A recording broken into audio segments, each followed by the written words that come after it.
Hello and welcome to my YouTube channel. इस video में आप लोग जानने वाले हैं दास प्रथा पर अरस्तु के विचार। Aristotle's views on slavery. अरस्तु के दास प्रथा पर विचार उसकी रूढ़िवादिता के परिचायक है। यद्यपि उसके समय में ही एंटीफोन जैसे सोफिस्ट विचारक दासता को अप्राकृतिक, अमानुषिक, निष्कृष्ट और त्याज्य संस्था मानकर उनके उन्मूलन के समर्थक थे, लेकिन अरस्तु उनके इस मत का विरोधी और दास प्रथा का समर्थक था। वह उसे एक प्राकृतिक और न्यायोचित संस्था मानता था, क्योंकि दासों के अस्तित्व पर ही सारी यूनानी सभ्यता की व्यवस्था आधारित थी और उनकी मुक्ति उसके विनाश का कारण बन सकती थी। स्वयं अरस्तु कई दासों का स्वामी था। दासों को वह संपत्ति के सजीव उपकरण मानता था जो संपत्ति के निर्जीव उपकरणों के प्रयोग के लिए अनिवार्य थे। अतः दास ही वे सजीव उपकरण थे जो स्वामियों को वह आवश्यक अवकाश लीजर प्रदान करते थे जो उन्हें उनके जीवन की भौतिक आवश्यकताओं की पूर्ति की चिंता से मुक्त कर उन्हें अपना बौद्धिक और नैतिक उत्पादन करने का और उस आधार पर राज्य का संचालन का अवसर प्रदान करते थे। अतः अरस्तु अपनी सारी वैज्ञानिकता को छोड़कर एक यथार्थवादी की भांति दासता जैसी अमानुष प्रथा के समर्थन में आ खड़ा होता है। यद्यपि अरस्तु ने दासों के साथ मानवीय व्यवहार करने का समर्थन किया है, लेकिन उसका समर्थन उसे इस दृष्टि से एक रूढ़िवादी और प्रतिक्रियावादी विचारक ही सिद्ध करता है। दास की परिभाषा और महत्व। दास की परिभाषा और महत्व। अरस्तु नागरिकों के गृह प्रबंध की समुचित व्यवस्था के लिए दो तरह के उपकरण आवश्यक मानता है, सजीव एवं निर्जीव। दास सजीव उपकरण की श्रेणी में आते हैं जो निर्जीव उपकरणों का प्रयोग कर उत्पादन का कार्य करते हैं और उसके माध्यम से उस भौतिक सामग्री का उत्पादन करते हैं जो नागरिकों के जीवन की भौतिक आवश्यकताओं की पूर्ति कर उन्हें विभिन्न तरह की सुविधा प्रदान कर उन्हें वह अवकाश प्रदान करते हैं ताकि वे एक सद्गुणी जीवन व्यतीत कर सके, विवेक और बुद्धि का विकास कर सके तथा अपने नागरिक कर्तव्यों का निर्वाह कर सके। दास की परिभाषा करते हुए अरस्तु कहता है कि कोई व्यक्ति जो प्रकृति से अपना नहीं है बल्कि दूसरों का है, वह प्रकृति सा दास है। इसको स्पष्ट करते हुए वह आगे कहता है कि प्रकृति दो तरह के मनुष्यों का निर्माण करती है, एक जो शारीरिक दृष्टि से बलवान है और दूसरे जो बौद्धिक दृष्टि से सामर्थ्यवान है। शारीरिक दृष्टि से जो व्यक्ति बलवान है वह स्वाभाविक दृष्टि से दास है और बौद्धिक दृष्टि से जो सामर्थ्यवान है वे नागरिक या उनके स्वामी और शासक है। दास स्वामियों की सेवा के लिए निर्मित किए गए हैं, अतः उनकी सेवा उनके जीवन का उद्देश्य है। वे विवेक युक्त तो नहीं हैं, लेकिन अपने स्वामियों की आज्ञाओं को समझने की शक्ति या बुद्धि रखते हैं। इसी आधार पर वे उत्पादन के निर्जीव उपकरणों से भिन्न हैं। दासता के संबंध में तर्क। दासता के संबंध में जो तर्क दिए जाते हैं वे इस प्रकार है। दासता एक स्वाभाविक संस्था। अरस्तु दासता को एक प्राकृतिक संस्था घोषित करता है। वह कहता है कि मनुष्य प्राकृतिक दृष्टि से असमान होते हैं, कुछ में शारीरिक बल अधिक होता है तो कुछ में बौद्धिक क्षमता और शक्ति। अतः यह उचित ही है कि बौद्धिक शक्ति शारीरिक शक्ति पर शासन करे। प्रकृति में यह हम सर्वत्र देखते हैं। उदाहरण स्वरूप आत्मा शरीर पर, मानव पशुओं पर, पुरुष स्त्री पर, माता पिता बच्चों पर शासन करते हैं और यह शासक शासित का संबंध पूर्णतः न्यायोचित है। इस आधार पर अरस्तु कहता है कि अपने जन्म से ही कुछ शासित होने के लिए और कुछ शासन करने के लिए पैदा होते हैं।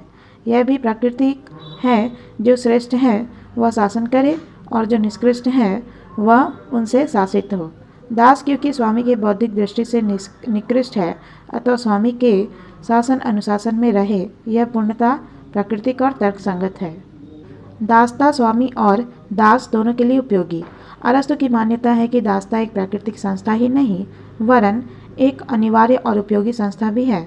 अनिवार्य इस दृष्टि से कि परिवार और राज्य के उद्देश्यों को स्वामी दास संबंध के माध्यम से ही प्राप्त किया जा सकता है तथा उससे अवकाश की उत्पत्ति होती है, जिससे एक नागरिक अपने चरित्र में सद्गुणों का विकास कर अपने नागरिक कर्तव्यों के निर्वाह करने की क्षमता और अवसर प्राप्त करता है। दास प्रथा उपयोगी इस दृष्टि से है कि वह स्वामी को जहाँ नागरिक के रूप में कर्तव्य निर्वाह का अवसर प्रदान करती है, वहीं वह दास में भी विवेकी स्वामी के संसर्ग में रहने के कारण आत्मसंयम और व्युत्पन्न श्रेष्ठता डेरिवेटिव एक्सीलेंस उत्पन्न करती है, अर्थात उसमें भी विवेक और उसे समझने का गुण उत्पन्न करती है। इस तरह दासता स्वामी और दास या सेवक दोनों के लिए लाभप्रद सिद्ध होती है। दासता व्यवहारिक अरस्तु दासता को प्रकृति के साथ साथ व्यवहारिक आधार पर भी उचित ठहराता है। उसके समय में दास प्रथा यूनान के सभी नगर राज्यों में प्रचलित थी तथा संपूर्ण यूनानी सभ्यता का दारोमदार उसी पर आधारित था। दासता को समाप्त करने का अर्थ यूनानी सभ्यता को ही नष्ट करना होता। अरस्तु इस तथ्य से भली भांति परिचित था, अतः उसने व्यवहारिक आधार पर भी उसका समर्थन किया और उसे यूनानी सभ्यता के अस्तित्व के लिए एक अनिवार्य व्यवहारिक संस्था घोषित किया। दासता के प्रकार। अरस्तु दासता के दो प्रकार बताता है। प्रथम प्राकृतिक दासता तथा द्वितीय वैधानिक दासता। प्राकृतिक दासता के अंतर्गत वे दास आते हैं जो शारीरिक बल की दृष्टि से शक्तिशाली लेकिन विवेक की दृष्टि से शून्य या अल्प शून्य है, जो स्वामी के आदेशों को समझने और उनके पालन तक ही सीमित है। इसके विपरीत वैधानिक दास वे है जो बौद्धिक और नैतिक दृष्टि से उच्च होते हुए भी युद्ध में पराजय के कारण दास बना लिए गए हैं। वह ऐसी वैधानिक दासता बर्बर जातियों के लिए तो उचित मानता है, लेकिन यूनानियों के लिए नहीं। पराजय के बाद भी यूनानी को दास नहीं बनाया जाना चाहिए, क्योंकि वे जन्मजात दास नहीं हैं। दास प्रथा को मानवीय बनाने के निर्देश। अरस्तु दासता का समर्थक होते हुए भी उसके क्रूर स्वरूप का समर्थक नहीं है। वह उसे क्रूरता विहीन बनाने के लिए कुछ निर्देश देता है ताकि दासों में असंतोष उत्पन्न न हो और वे राज्य तथा समाज के लिए खतरा न बन जाए। दास प्रथा को मानवीय बनाने के लिए वह जो निर्देश देता है वो इस प्रकार है। दास के साथ स्वामी का मित्रतापूर्ण व्यवहार। अरस्तु सर्वप्रथम दास प्रथा की क्रूरता को समाप्त करने के लिए स्वामी को यह निर्देश देता है कि यद्यपि दास उनका सेवक है, लेकिन फिर भी वह एक मनुष्य है।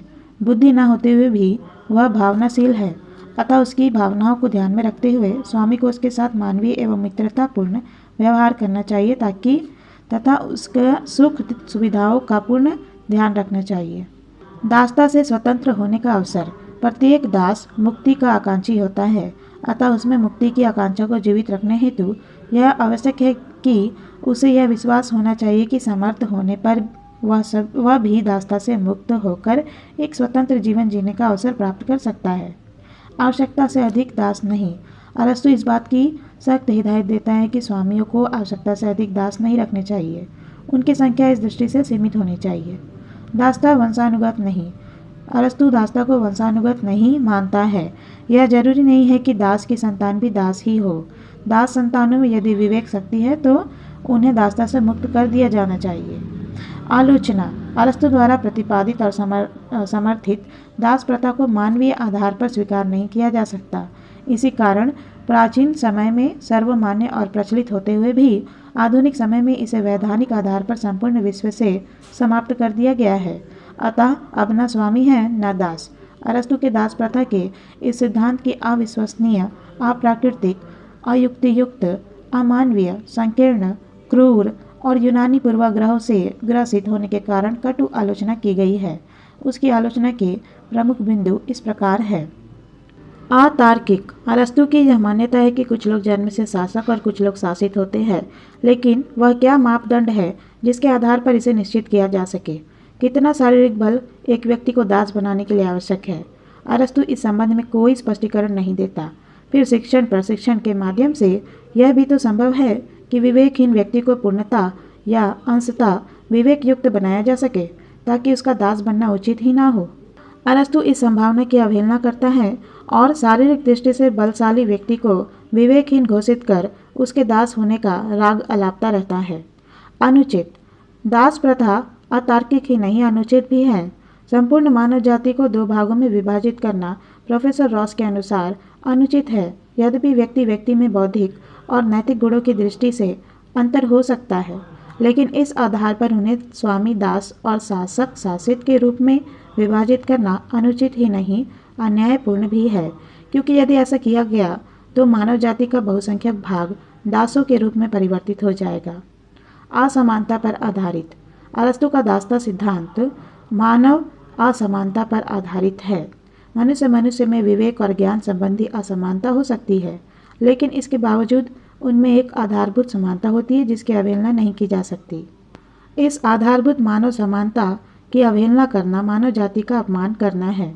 मैक्सी का इस संबंध में कथन है कि आधुनिक युग में जबकि दासता के हर रूप को अवैधानिक घोषित कर दिया गया है, दासता का समर्थन करने वाली अरस्तु की पुस्तक पॉलिटिक्स के इस भाग का अध्ययन वर्जित कर दिया जाना चाहिए ताकि लोगों में दासता के संबंध में गलत धारणाएं उत्पन्न ना हो।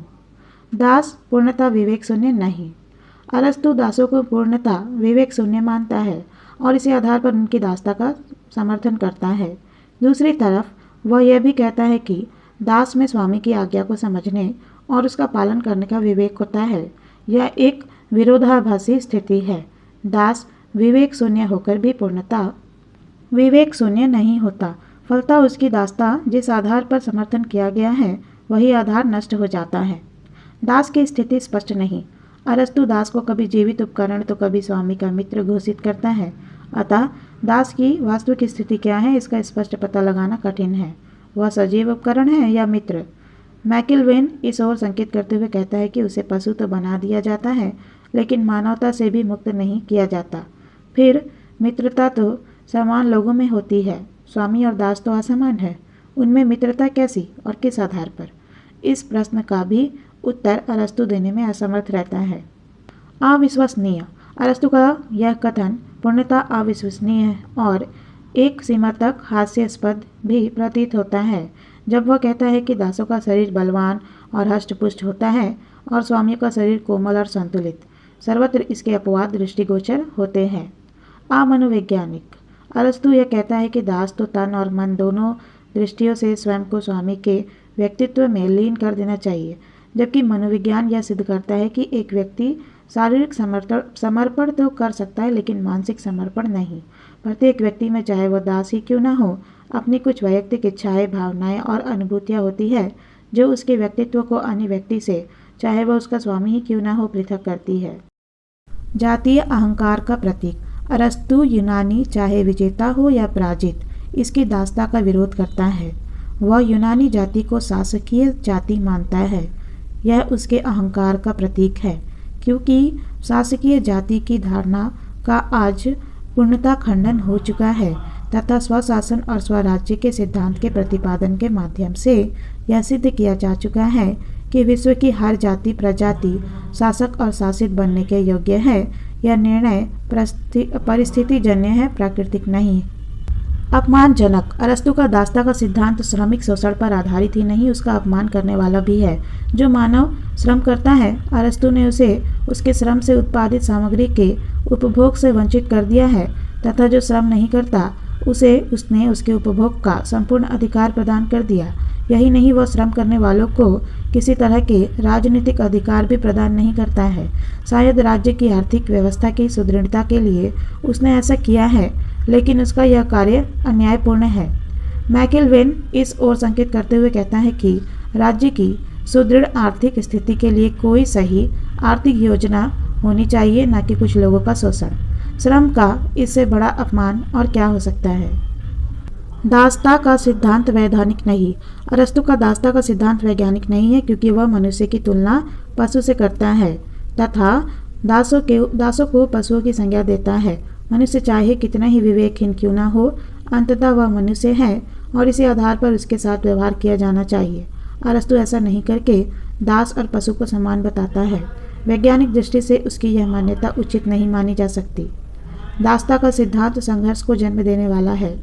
अरस्तु का राज्य दो परस्पर विरोधी वर्गों में विभाजित है, श्रमिक या दास वर्ग और स्वामी या शासक वर्ग। एक संपूर्ण उत्पादन का कार्य करता है लेकिन उसके उपभोग का अधिकारी नहीं है।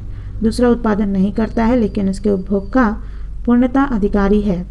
यह वर्गों की परस्पर स्थिति संघर्ष को जन्म देने वाली है क्योंकि यह श्रमिक वर्ग के नग्न शोषण पर आधारित है। अरस्तु के राज्य में श्रमिक असंतोष एक निरंतर बना रहने वाला तत्व है। यह श्रमिक असंतोष घनीभूत होकर विस्फोट का रूप धारण कर राज्य में संघर्ष और अशांति की स्थिति उत्पन्न कर सकता है। फलतः राज्य अराजकता से ग्रसित होकर अस्थिरता का शिकार हो सकता है। अरस्तु इस संभावना को नहीं देख सका। अरस्तु के दासता संबंधी विचार पूर्णतः अवैज्ञानिक, अप्राकृतिक और अलोकतांत्रिक है। अतः आधुनिक युग में जबकि मानव मात्र की समानता के सिद्धांत को सर्वत्र मान लिया गया है, स्वीकार और समर्थन करने योग्य नहीं है, लेकिन यह आधुनिक युगीन दृष्टिकोण है। अरस्तु के समय में यूनान में ही नहीं, विश्व के अन्य राज्यों में भी दास प्रथा एक आम और सर्वमान्य प्रथा थी तथा उनकी सारी सामाजिक, राजनीतिक तथा आर्थिक व्यवस्था इसी आधार पर आधारित थी। दासों ने अमानवीय परिस्थितियों में रहकर भी विश्व सभ्यता के विकास में महत्वपूर्ण भूमिका का निर्वाह किया है। अरस्तु भी उनके श्रम के महत्व से परिचित था, अतः दास प्रथा के उन्मूलन का समर्थक बनने के स्थान पर उसे और अधिक मानवीय बनाने का समर्थक था, और वही उसने किया। वैधानिक चिंतक होते हुए भी वह अपने समय की इस अमानवीय प्रथा का विरोध नहीं कर सका। वह अपने समय का बंदी था। इस ओर संकेत करते हुए इबेनस्टीन नामक लेखक का कथन है कि उसकी दास्ता संबंधी स्वीकृति यह सिद्ध करती है कि किस तरह बुद्धिमान और महान दार्शनिक अपने समय की संस्थाओं का और उन पक्षपातों का बंदी होता है जो उन संस्थाओं को तर्क द्वारा औचित्यपूर्ण बताती है। अतः दास प्रथा के समर्थन का दोष अरस्तु का कम और उसके समय की परिस्थितियों का अधिक है, जिनसे अरस्तु और उसका चिंतन प्रभावित था। अरस्तु के परिवार और संपत्ति संबंधी विचार, Aristotle's views on family and property. अरस्तु के अनुसार परिवार सामाजिक जीवन की प्रथम इकाई है। जब स्त्री पुरुष संतान उत्पन्न करने के लक्ष्य से विवाह बंधन में बंधते हैं तो परिवार की रचना होती है। यह एक प्राकृतिक संस्था है जो मनुष्य जाति की निरंतरता को बनाए रखने के उद्देश्य से संगठित होती है, लेकिन इसी उद्देश्य से उसे पूर्णता प्राप्त नहीं होती है। इसके साथ ही परिवार की भौतिक आवश्यकताओं की पूर्ति भी आवश्यक है। इस आवश्यकता की पूर्ति करते हैं दास, जो परिवार के अभिन्न अंग होते हैं। इस तरह परिवार एक ऐसे संबंधों का प्रतीक है जिसमें एक तरफ स्त्री पुरुष के मध्य वैवाहिक संबंध तथा दूसरी तरफ स्वामी दास संबंध तथा तीसरी तरफ माता पिता और संतानों के मध्य मातृक और पैतृक संबंध प्रमुख होते हैं। इन त्रिकोणात्मक संबंधों का समुच्चय ही परिवार का दूसरा नाम है। अरस्तु इस आधार पर परिवार की परिभाषा करते हुए कहता है, स्त्री पुरुष एवं स्वामी दास के मध्य संबंधों के योग से जो संगठन बनता है वही परिवार है। वैयक्तिक परिवार व्यक्ति के विकास के लिए एक अनिवार्य संस्था। प्लेटो के पत्नियों के साम्यवाद के माध्यम से निर्मित सामूहिक परिवार के विचार का खंडन करते हुए अरस्तु वैयक्तिक परिवार को व्यक्ति के व्यक्तित्व के विकास के लिए एक अनिवार्य संस्था मानता है। उसकी यह दृढ़ मान्यता है कि आत्म अभिव्यक्ति, आत्मरक्षा और यौन भावनाओं की संतुष्टि के लिए परिवार व्यक्ति के लिए एक आवश्यक ही नहीं अनिवार्य संगठन है। अतः प्लेटो की तरह वैयक्तिक परिवार मनुष्य के विकास में एक बाधक नहीं साधक संगठन है। फॉस्टर अरस्तु के इस विचार को अभिव्यक्त करते हुए कहता है, वह मानव विकास के मार्ग में बाधक नहीं वरन सहायक है। वह एक ऐसे घोंसले के सदृश है, पिंजरे के सदृश नहीं। मनुष्य का समाजीकरण परिवार के अतिरिक्त अन्यत्र कहीं संभव नहीं। वही उसके विकास का मार्ग प्रशस्त करने वाला प्रथम संगठन है, जहां वह सर्वप्रथम नागरिकता का प्रशिक्षण प्राप्त करता है। परिवार का स्वरूप पितृसत्तात्मक। अरस्तु परिवार के पितृसत्तात्मक परिवार का समर्थन करता है। वह परिवार के पितृसत्तात्मक परिवार का समर्थक है। उसके अनुसार पुरुष स्त्री से अधिक सद्गुणी और समर्थ होती है, अतः उस पर पुरुष का नियंत्रण स्वाभाविक है। इसी तरह दास भी विवेक शून्य और बुद्धिहीन होते हैं, अतः उन पर भी स्वामी का नियंत्रण आवश्यक है।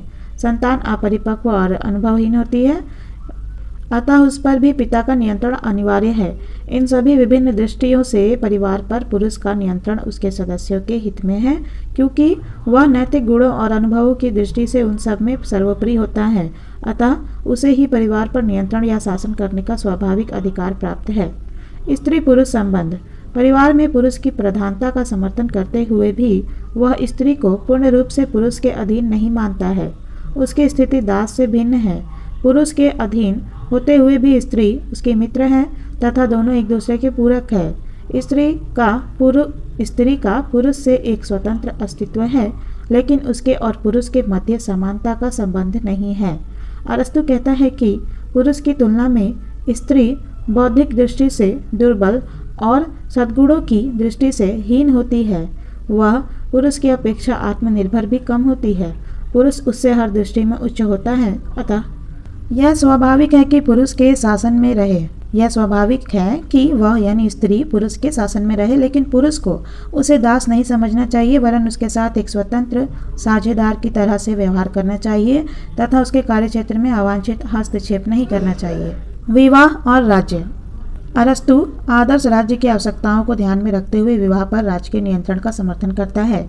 विवाह के लिए वह स्त्री के लिए 18 वर्ष तथा पुरुष के लिए 37 वर्ष की आयु निर्धारित करता है।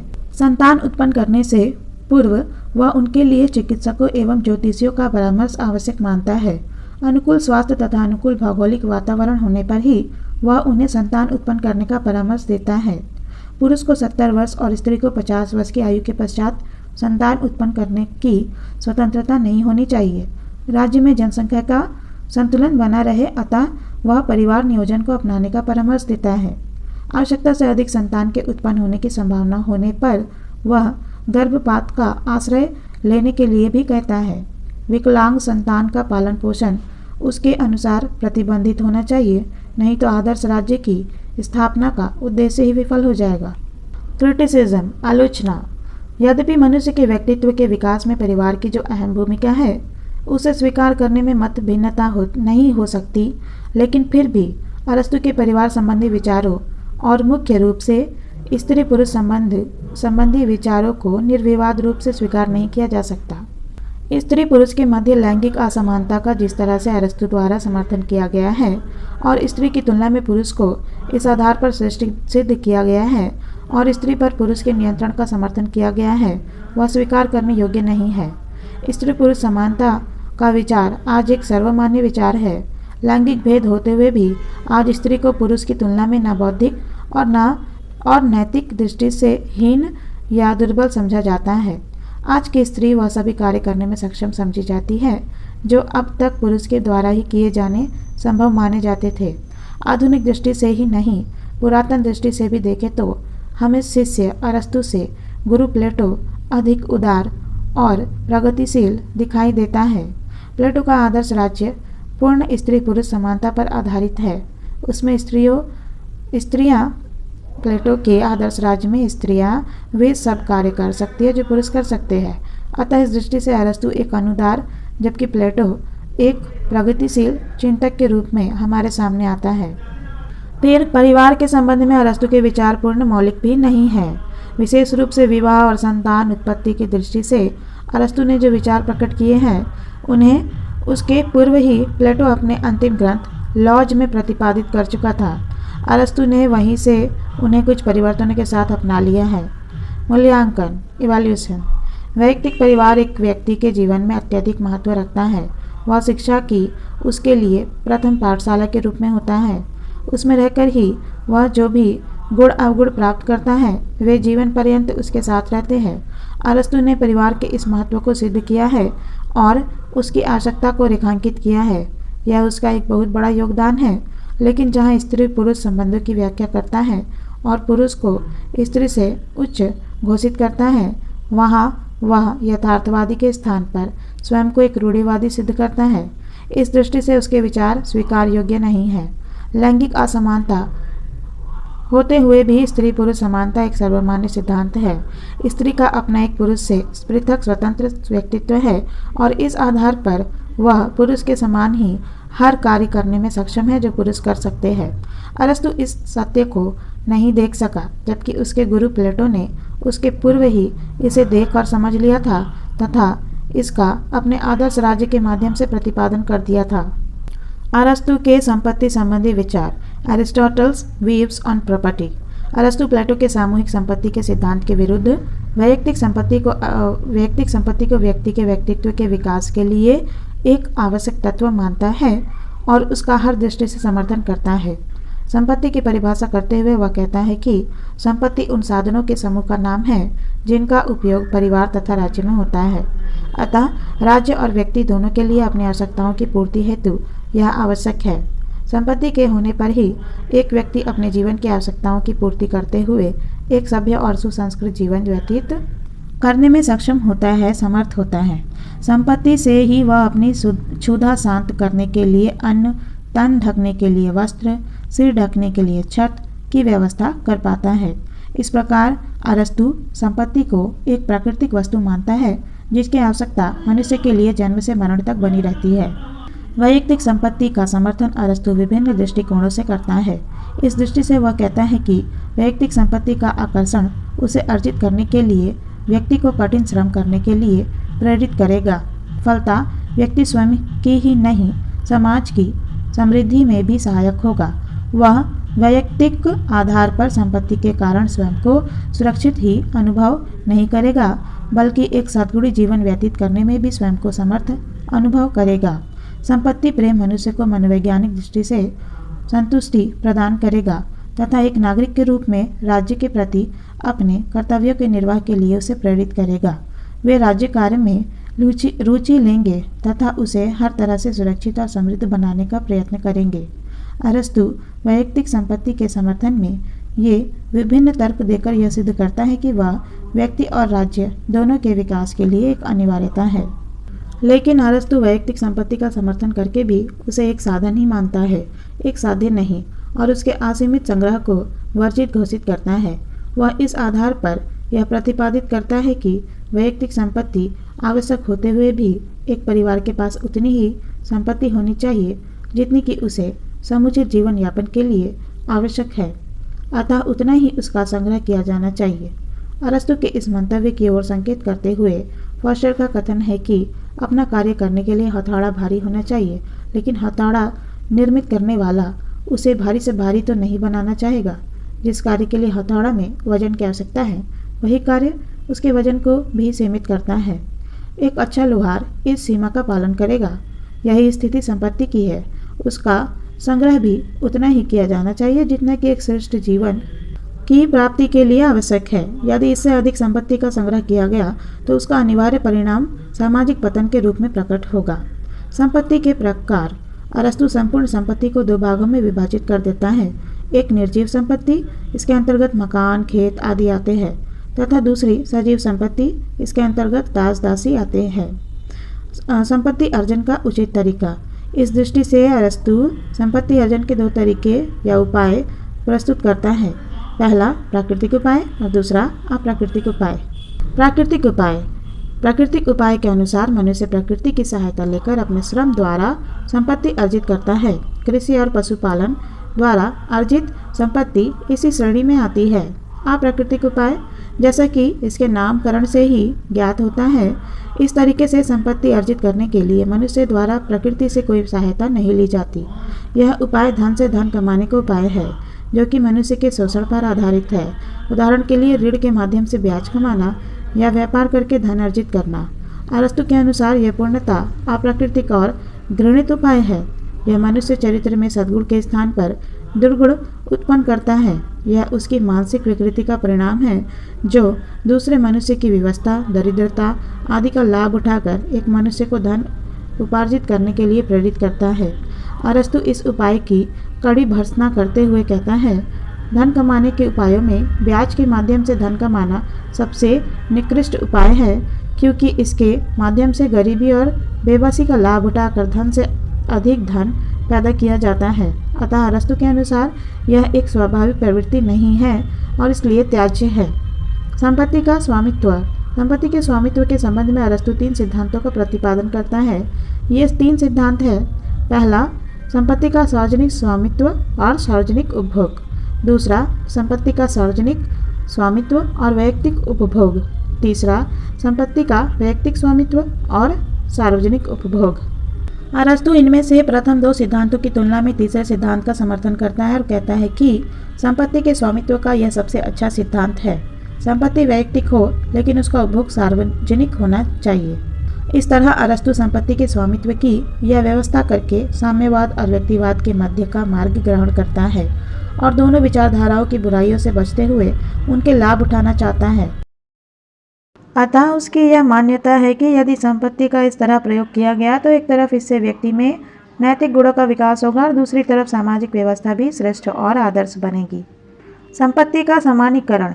अरस्तु व्यक्ति और राज्य दोनों के आदर्श विकास को ध्यान में रखकर संपत्ति के समानीकरण के सिद्धांत का प्रतिपादन करता है और कहता है कि इस दृष्टि से हमें मध्यम मार्ग का अनुसरण करना चाहिए। इस दृष्टि से एक व्यक्ति के पास आवश्यकता से कम और अधिक संपत्ति नहीं होनी चाहिए ताकि व्यक्ति दरिद्रता और विलासिता से मुक्त होकर एक संयमित और सद्गुणी जीवन व्यतीत करने में समर्थ हो सके। यही सिद्धांत वह राज्य पर भी लागू करता है और कहता है कि राज्य की संपत्ति भी उतनी ही होनी चाहिए जिससे वह अपने नागरिकों को एक श्रेष्ठ एवं सद्गुणी जीवन व्यतीत करने के साधन और अवसर प्रदान कर सके तथा उनकी बाह्य आक्रमणों से रक्षा कर सके।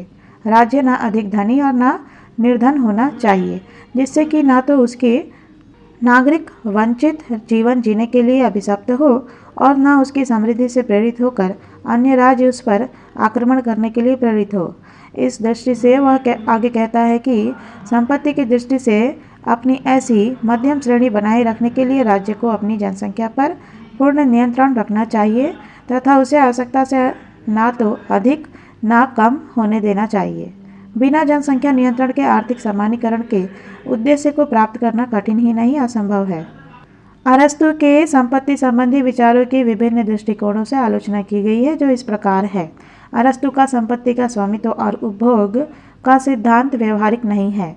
आलोचकों का कहना है कि अरस्तु का संपत्ति का वैयक्तिक स्वामित्व और सार्वजनिक उपभोग का सिद्धांत मनोवैज्ञानिक दृष्टि से व्यवहारिक नहीं है। कोई भी व्यक्ति यह नहीं चाहेगा कि जिस संपत्ति का उसने अपना खून पसीना बहाकर अर्जन किया है उसका उपभोग वह नहीं संपूर्ण समाज करे। व्यक्ति अपनी संपत्ति का कुछ अंश दान धर्म के लिए निकाल सकता है लेकिन संपूर्ण संपत्ति को इस हेतु प्रयोग करने के लिए स्वेच्छा से समर्पित नहीं कर सकता। अपवादों को छोड़कर प्रत्येक मनुष्य स्वयं द्वारा अर्जित संपत्ति का स्वयं उपभोग करने की लालसा ही नहीं रखता, उसे अपना अधिकार भी समझता है। मनुष्य संपत्ति की दृष्टि से सामान्यतः एक सीमा तक ही परोपकारी हो सकता है। वैयक्तिक स्वामित्व व्यक्ति में स्वार्थ भावना जागृत करेगा। आलोचकों का दूसरा तर्क अरस्तु के संपत्ति के सिद्धांत के विरुद्ध यह है कि संपत्ति पर वैयक्तिक स्वामित्व मनुष्य में स्वार्थ भावना को पैदा करेगा। अतः इस सिद्धांत का अनुसरण करके वह स्वेच्छा से सद्गुणी और परोपकारी होने के स्थान पर अपनी संपत्ति को लेकर स्वार्थी बन जाएगा और उसका उपभोग स्वयं के स्वार्थों की पूर्ति के लिए ही अधिक करेगा। व्यक्ति में आलस्य भाव जागृत होगा। जब व्यक्ति को ज्ञात होगा कि परिश्रम करके वह जिस संपत्ति का अर्जन कर रहा है उसका उपभोग करने का अधिकार सभी को प्राप्त होगा तो फिर वह संपत्ति अर्जन करने हेतु वैसा कठोर परिश्रम नहीं करेगा जैसा कि उसके वैयक्तिक उपभोग की लालसा से करेगा। फलतः संपत्ति अर्जन करने की दृष्टि से वह परिश्रम करने से जी चुराएगा और आलसी हो जाएगा। अरस्तु पूंजी निर्माण में ब्याज के महत्व को समझने में असफल रहा। आधुनिक समय में ही नहीं प्राचीन समय में भी पूंजी पर ब्याज कमाने और इस तरह उसकी वृद्धि करने में ब्याज की महत्वपूर्ण भूमिका रही है। अधिकतर वाणिज्य व्यवसाय का आधार इस आधार से कमाई हुई पूंजी रही है। आज भी यह प्रथा जारी है। साहूकारी ब्याज आज भी पूंजी निर्माण का एक उचित साधन माना जाता है तथा वाणिज्य व्यवसाय के विकास में उसकी महत्वपूर्ण भूमिका रहती है। अंधा ब्याज कमाना एक पाप है लेकिन साहूकारी ब्याज कमाना नहीं। अरस्तु इस तथ्य को भी नहीं समझ सका और इस तरह के ब्याज के कमाने को एक निकृष्ट कार्य घोषित कर बैठा। यह उसकी एक भारी भूल थी। अरस्तु ने अपने संपत्ति संबंधी विचारों का प्रतिपादन मनुष्य जीवन के नैतिक उत्थान तथा उसके माध्यम से आदर्श राज्य की कल्पना को साकार करने के लक्ष्य को ध्यान में रखकर किया है।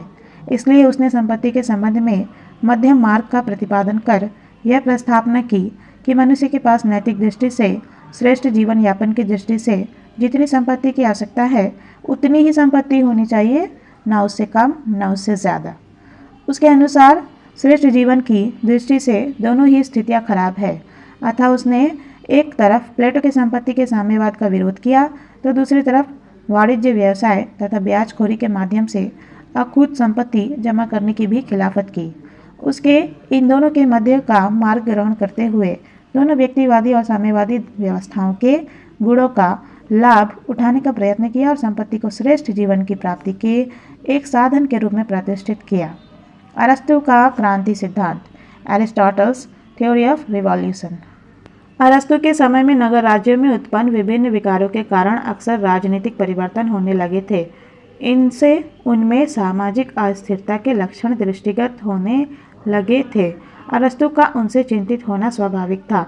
उसने अपने ग्रंथ पॉलिटिक्स की 5वीं पुस्तक में इन राजनीतिक परिवर्तनों, जिनको उसने क्रांति के नाम से पुकारा है, का विशद अध्ययन किया और उन्हें रोकने के लिए विस्तृत रूप से उपचारों की व्यवस्था की, ताकि नगर राज्यों में उत्पन्न अस्थिरता का वातावरण समाप्त हो सके और वे स्थिर और सुव्यवस्थित हो सके। अरस्तु के अनुसार क्रांति का अर्थ अरस्तु के लिए उसके आधुनिक अर्थ से भिन्न है। आधुनिक समय में क्रांति का अर्थ सामाजिक व्यवस्था में आमूल-चूल परिवर्तन से है, लेकिन अरस्तु के लिए क्रांति का अर्थ संविधान में हर छोटे बड़े परिवर्तन से है। पूर्ण परिवर्तन पूर्ण क्रांति और आंशिक परिवर्तन आंशिक क्रांति के रूप में होता है। क्रांति के विभिन्न उद्देश्य हो सकते हैं, जो इस प्रकार है। कभी कभी क्रांति का उद्देश्य राज्य संविधान में पूर्ण परिवर्तन करना होता है, जैसे जनतंत्र के स्थान पर धनिक तंत्र या धनिक तंत्र के स्थान पर जनतंत्र को स्थापित करना। कभी कभी क्रांति के संचालकों का उद्देश्य संविधान के स्वरूप में किसी प्रकार का परिवर्तन करना नहीं, वरन शासन शक्ति को अपने नियंत्रण में लेना होता है। कभी कभी क्रांति का उद्देश्य संविधान और अधिक यथार्थवादी बनाना होता है, जैसे प्रजातंत्र को वास्तविक प्रजातंत्र या कुलीन तंत्र को वास्तविक कुलीन तंत्र बनाना। कभी कभी क्रांति का उद्देश्य केवल कुछ शासकीय पदों में परिवर्तन करना होता है, संपूर्ण शासन व्यवस्था में परिवर्तन करना नहीं होता। क्रांति के कारण अरस्तु क्रांति के मुख्य रूप से 3 कारण बताता है। पहला मूल कारण, दूसरा है सामान्य कारण और तीसरा है विशेष कारण। मूल कारण, अरस्तु असमानता या विषमता को क्रांति का मूल कारण मानता है। उसका कथन है कि क्रांति का मूल कारण सदैव असमानता में पाया जाता है। अरस्तु असमानता का अर्थ समझाने के पूर्व समानता का अर्थ स्पष्ट करता है। उसके अनुसार समानता 2 प्रकार की होती है, पहली संख्यात्मक समानता और दूसरी आनुपातिक समानता। संख्यात्मक समानता एक जनतांत्रिक अवधारणा है, जिसके अनुसार बिना किसी भेदभाव के सभी को समान माना जाता है, जबकि आनुपातिक समानता योग्यता पर आधारित होती है। इसके अनुसार प्रत्येक मनुष्य को उसकी योग्यता के अनुपात में ही अन्य मनुष्य की तुलना में समान या असमान माना जाता है। अरस्तु आनुपातिक समानता को ही सच्ची समानता मानता है। असमानता को क्रांति का मूल कारण घोषित करते हुए अरस्तु कहता है कि जब क्रांति के कुछ लोग संख्यात्मक तो कुछ लोग आनुपातिक आधार पर व्याख्या करते हैं, तो संघर्ष की स्थिति उत्पन्न हो जाती है, जो चरम रूप धारण कर क्रांति के विस्फोट का कारण बन जाती है। अरस्तु के अनुसार छोटे व्यक्ति बराबर होने के लिए विद्रोही बना करते हैं और बराबर स्थिति वाले बड़े बनने के लिए। यही वो मनोदशा है जिसके क्रांतियों की उत्पत्ति होती है। इस तरह से समाज में व्याप्त यह असमानता ही उस अन्याय को जन्म देती है, जिसके फलस्वरूप एक वर्ग को जितना वह पाने का अधिकारी है उससे कम मिलता है और दूसरे वर्ग को जितना उसे मिलना चाहिए उससे अधिक मिलता है। इससे असंतोष का जन्म होता है, जो अंततः घनीभूत होकर क्रांति का कारण बनता है। इस प्रकार असमानताजन्य अन्याय क्रांति का मुख्य कारण सिद्ध होता है। सामान्य कारण, क्रांति के मूल या मुख्य कारण का वर्णन करने के पश्चात अरस्तु उसके सामान्य कारणों का वर्णन करता है, जो इस प्रकार है। शासकीय धृष्टता एवं स्वार्थ साधना। जब शासक सत्ता के मद में चूर होकर जनहित की उपेक्षा करने लगते हैं तथा सत्ता का प्रयोग अपने स्वार्थों की पूर्ति के लिए करने लगते हैं, तो आम जन उनसे असंतुष्ट होकर उनसे मुक्ति प्राप्त करने के लिए उनके विरुद्ध विद्रोह या क्रांति कर देते हैं। सम्मान की आकांक्षा। योग्यता के आधार पर राजकीय सम्मान प्राप्त करना हर मनुष्य की स्वाभाविक इच्छा होती है, लेकिन जब शासकों द्वारा इस बात का ध्यान न रखकर अपने चाटुकारों का सम्मान और योग्य व्यक्तियों का असम्मान किया जाता है, तो उनके विरुद्ध असंतोष उत्पन्न हो जाता है, जो क्रांति के रूप में प्रकट होता है। उच्चता का भाव। समाज में जब कुछ लोग धन या यश के कारण स्वयं को अन्य लोगों से उच्च समझने लगते हैं और इस आधार पर सत्ता हथियाने का षड्यंत्र करते हैं, तो वे जनता का विश्वास खो देते हैं और क्रांति का शिकार हो जाते हैं। भय। अरस्तु के अनुसार भय भी क्रांति का एक मुख्य कारण है। भय 2 प्रकार के व्यक्तियों को क्रांति करने के लिए प्रेरित करता है। एक वे जो अपराधी है तथा दंड से बचना चाहते हैं, तथा दूसरे वे जिन्हें यह आशंका हो जाती है कि उनके साथ अन्याय होने वाला है। यह दोनों प्रकार का भय क्रांति का कारण बनता है। घृणा, यह भी क्रांति का एक महत्वपूर्ण कारण है। उदाहरण स्वरूप, धनिक तंत्र में जब धनिक वर्ग बहुसंख्यक अधिकार वंचित दरिद्र वर्ग के सदस्यों से घृणा करने लगते हैं, तो ऐसी स्थिति दरिद्र वर्ग को क्रांति करने के लिए प्रेरित करती है। आपसी विद्वेष, जब राज्य के शासक वर्ग में आपसी संशय और विद्वेष की भावना उत्पन्न हो जाती है और वे गुटों में विभाजित हो जाते हैं, तो उनका ईर्ष्या भाव उन्हें एक दूसरे के विरुद्ध षड्यंत्र और विद्रोह करने के लिए प्रेरित करता है। फलतः क्रांति का सूत्रपात हो जाता है। जातीय मतभेद, एक राज्य में यदि एक से अधिक जातियों का निवास होता है तो उनके जातीय मतभेद भी अंततः क्रांति का कारण सिद्ध होते हैं। राज्य के किसी अंग या पद की शक्ति में अनावश्यक वृद्धि, राज्य के किसी अंग या पद की शक्ति में असंतुलित या अनावश्यक वृद्धि हो जाती है तो वह भी अन्य अंगों और पदों में ईर्ष्या को जन्म देती है। यह ईर्ष्या अंततः उनके विरुद्ध क्रांति का कारण सिद्ध होती है। अल्प परिवर्तनों की उपेक्षा, अल्प परिवर्तनों की उपेक्षा भी क्रांति का कारण सिद्ध होती है। यह अल्प परिवर्तन धीरे धीरे बड़े परिवर्तनों की भूमिका तैयार कर देते हैं जो क्रांति के रूप में होते हैं। शासक वर्ग की असावधानी, असावधान शासक वर्ग अपनी असावधानी के कारण कभी कभी राज्य के महत्वपूर्ण पदों पर प्रच्छन्न राजद्रोहियों की नियुक्ति कर देता है। उनकी वह असावधानी भी अंततः क्रांति का कारण सिद्ध होती है। विदेशी तत्व, राज्य में बसे हुए विदेशियों के माध्यम से विदेशी राज्य वहां क्रांति करवाने का प्रयास करते हैं ताकि वहां ऐसा वर्ग शासक बन सके जो उनके हितों के अनुकूल शासन संचालन करने के लिए तैयार हो। मध्यम वर्ग की अनुपस्थिति, जिस राज्य में मध्यम वर्ग शक्तिशाली होता है वह क्रांति से सुरक्षित रहता है। मध्यम वर्ग राज्य में धनी और निर्धन वर्ग के मध्य संतुलन बनाए रखता है। अतः जिस राज्य में मध्यम वर्ग अनुपस्थित या शक्तिशाली नहीं होता है वहाँ धनी और निर्धन वर्ग सत्ता हथियाने के लिए एक दूसरे के विरुद्ध षड्यंत्र करते रहते हैं तथा अवसर मिलते ही क्रांति के मार्ग पर चल पड़ते हैं। निर्वाचन संबंधी गड़बड़ियाँ, यदि निर्वाचन में पराजित दल को यह अनुभव हो कि उसकी पराजय जन समर्थन के अभाव में नहीं निर्वाचन में की गई गड़बड़ी के कारण हुई है, तो ऐसी स्थिति में भी वह अनाधिकारपूर्ण तरीके से सत्ता प्राप्त वर्ग के विरुद्ध विद्रोह कर देता है जो एक क्रांति के रूप में होता है। क्रांतियों के विशेष कारण, क्रांतियों के सामान्य कारणों के वर्णन के पश्चात अरस्तु क्रांतियों के विशेष कारणों का उल्लेख करता है। विशेष कारणों से उसका तात्पर्य उन कारणों से है जो एक संविधान विशेष में उसकी प्रकृति के कारण उसमें निहित होते हैं तथा वे कारण ही उसके माध्यम से क्रांति को जन्म देते हैं।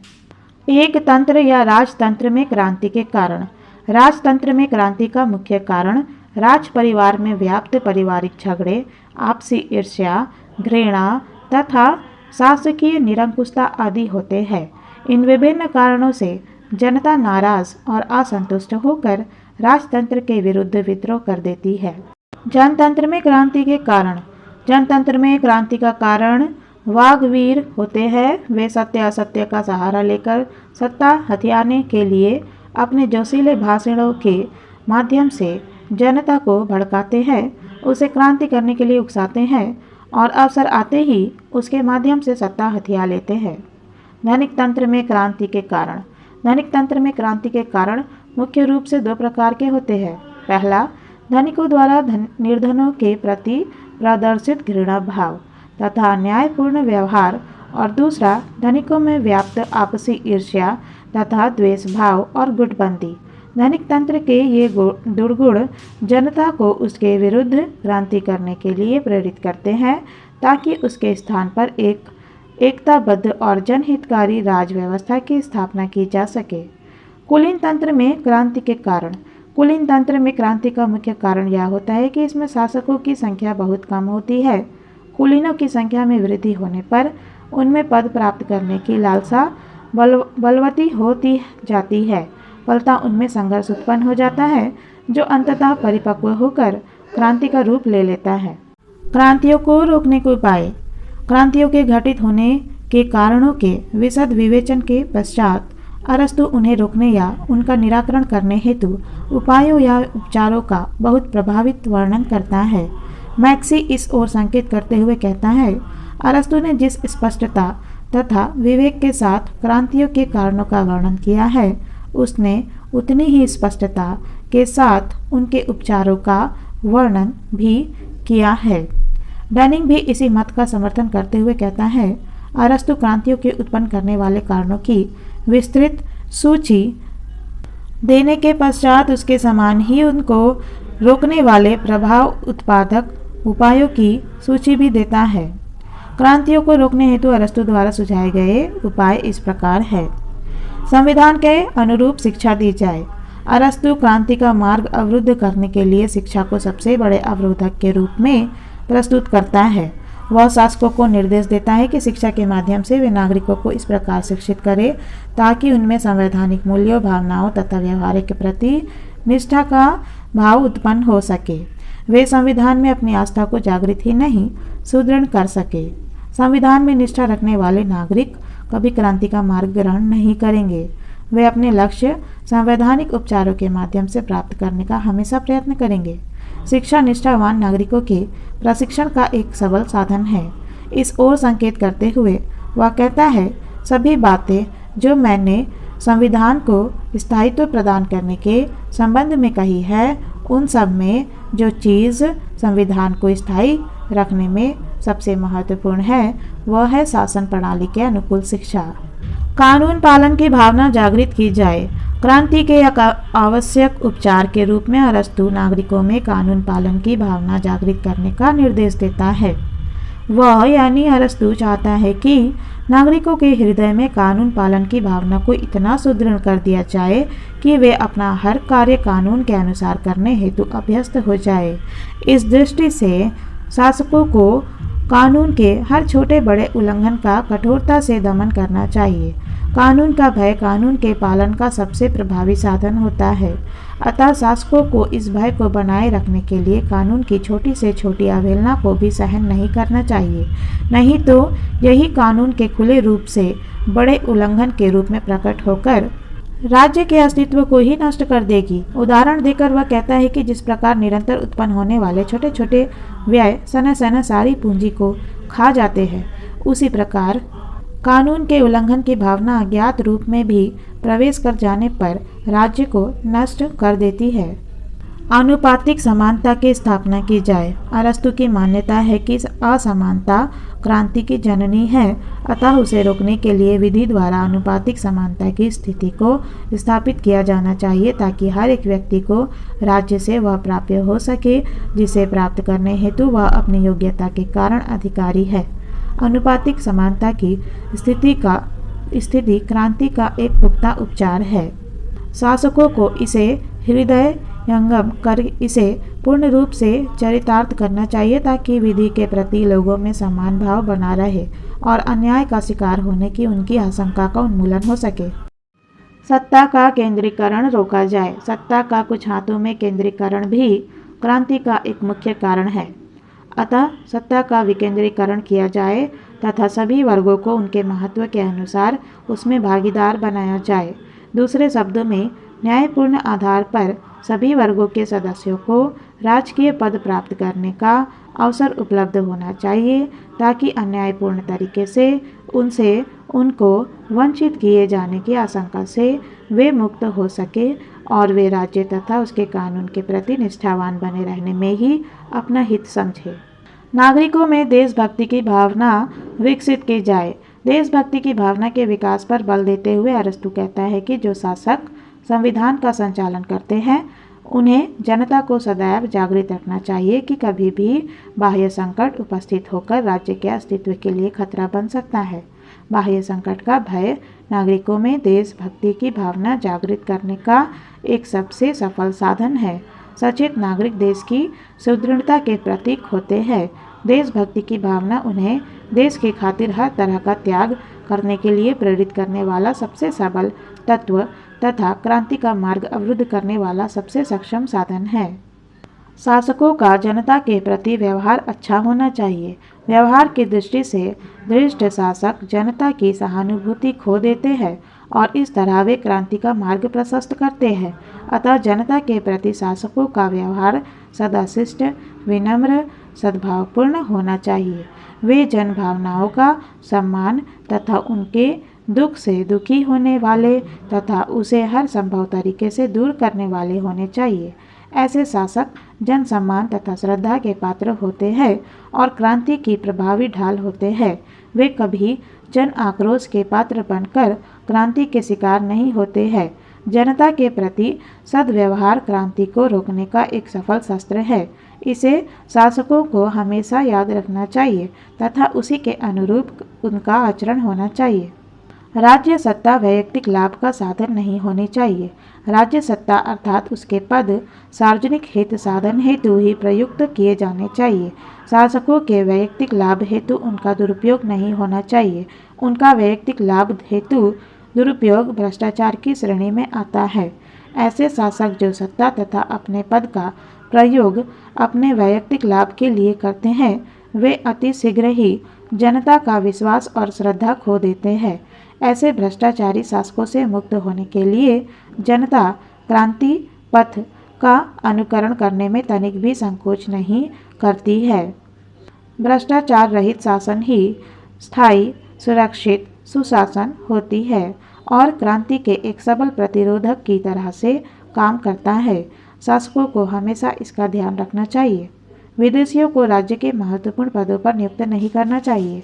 विदेशी अधिकारी विदेशी होने के कारण स्वाभाविक रूप से उस राज्य के प्रति निष्ठावान नहीं होते जिसके पदों पर वे आसीन होते हैं। अतः उनकी राज्य सेवा में नियुक्त करते समय शासकों को इस बात का ध्यान रखना चाहिए कि वे ऐसे महत्वपूर्ण और नीति निर्धारक पदों पर नियुक्त न किए जाएं जो राज्य की दशा दिशा निर्धारित करते हो। अक्सर विदेशी शक्तियां उनके माध्यम से षड्यंत्र रचाकर राज्य में ऐसी शासन व्यवस्था स्थापित करने का प्रयास करती हैं जो उनके हितों की पूर्ति के अनुकूल हो। विदेशी अधिकारी अक्सर उस राज्य के गुप्त जासूस होते हैं जिनके वे रहने वाले होते हैं। शासकों को क्रांति को अवरुद्ध करने के लिए उनसे हमेशा सतर्क रहना चाहिए तथा अनिवार्य होने पर ही उनकी सेवा लेनी चाहिए और महत्वपूर्ण पदों पर तो उनकी नियुक्ति करनी ही नहीं चाहिए। उच्च लोगों में विवाद पैदा नहीं होने देना चाहिए। उच्च लोगों में मतभेद और उनके कारण उत्पन्न विवाद भी अक्सर क्रांति का कारण होता है। अतः शासकों को पहले तो यह प्रयत्न करना चाहिए कि उनमें विवाद उत्पन्न ही ना हो और यदि हो जाए तो उसे हर संभव तरीके से समाप्त करने का प्रयास करना चाहिए। क्रांति से सुरक्षा की दृष्टि से यह आवश्यक है क्योंकि ये विवाद ही उग्र होकर क्रांति का कारण बन सकते हैं। क्रांतिकारी तत्वों को पनपने का अवसर नहीं देना चाहिए। परिवर्तनकारी तत्व एक राज्य में क्रांति को जन्म देते हैं। अतः राज्य को प्रारंभ से ही ऐसे तत्वों को पनपने और शक्तिशाली होने का अवसर नहीं देना चाहिए। ऐसे तत्वों को प्रतिबंधित कर देना चाहिए। जीवन की बुनियादी आवश्यकताओं की पूर्ति की समुचित व्यवस्था की जाए। जीवन की बुनियादी आवश्यकताओं की पूर्ति का अभाव भी व्यक्तियों को क्रांति करने और एक ऐसी व्यवस्था स्थापित करने के लिए प्रेरित करता है जिसमें इन अभावों की सहज पूर्ति संभव हो। अतः शासकों को एक ऐसी सामाजिक व्यवस्था स्थापित करने का प्रयत्न करना चाहिए जिसमें हर एक व्यक्ति के जीवन की बुनियादी आवश्यकताओं की पूर्ति स्वतः हो सके और वह क्रांति करने के लिए प्रेरित ना हो। इस दृष्टि से अभावग्रस्त जीवन क्रांति की भूमिका को तैयार करने का प्रभावी साधन होता है। शासकों को हमेशा इसका स्मरण रखना चाहिए। अरस्तु द्वारा क्रांतियों का मार्ग अवरुद्ध करने हेतु ये जो विभिन्न उपाय और उपचार सुझाए गए हैं वे पूर्णतः व्यावहारिक और वास्तविक है। वे प्राचीन यूनानी नगर राज्यों के लिए ही उपयोगी नहीं, आज की राज्य व्यवस्थाओं के लिए भी उपयोगी है और क्रांतियों से सुरक्षित रहने की दृष्टि से उनके मार्गदर्शक की भूमिका का निर्वाह करने की दृष्टि से सक्षम है। उनके इसी उपयोगी चरित्र को ध्यान में रखते हुए मैक्सी का यह कथन काफ़ी उपयुक्त है। क्रांतियों का मार्ग अवरुद्ध करने के लिए अरस्तु ने जिन साधनों का प्रतिपादन किया है, क्या आधुनिक राजनीति विज्ञान उनसे अधिक कोई निश्चयात्मक साधन प्रस्तुत करने में समर्थ हो सकता है?